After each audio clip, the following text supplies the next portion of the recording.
Today we're talking about another topic among our men's health series, and today it's prostate health and prostate cancer.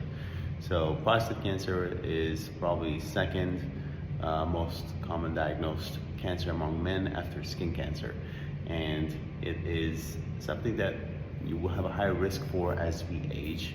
Family history will also increase our risk. Certain genetic mutations will increase our risk. And obviously African American race is another risk factor for it.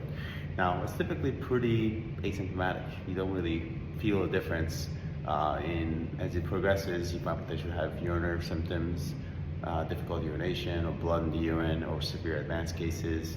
You might have pain in the bone, in the back.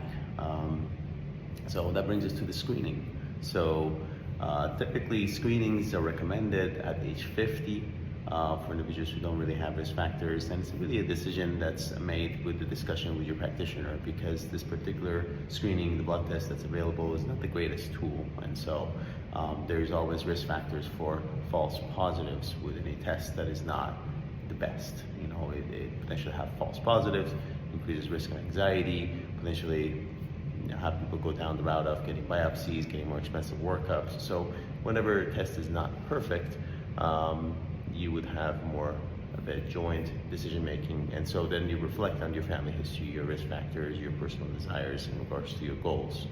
So when it comes to prostate cancer, prostate-specific antigen is a particular test that is used to screen for prostate cancer, and individuals with risk factors, like we mentioned, would start at 40 or 45, depending on the particular risk factors that they have.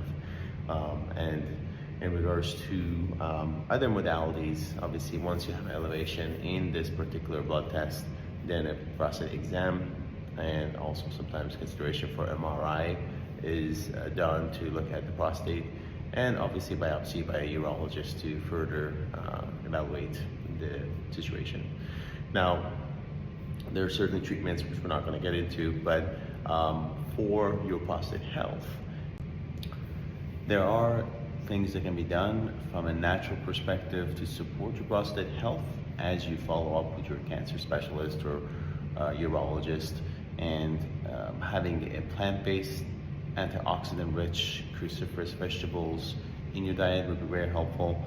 Source of good omega-3s, fish oil, vitamin D, some good examples of certain nutrients, among others. But also being active, exercise would be a great way to reduce stress and cope, and also support your overall immune system, and mindful practices, mindful meditation or other practices to help you with reducing your cortisol. So for further information regarding the prostate health and prostate cancer, feel free to reach out to us, and if you would like a meet and greet with one of our providers, feel free to message us.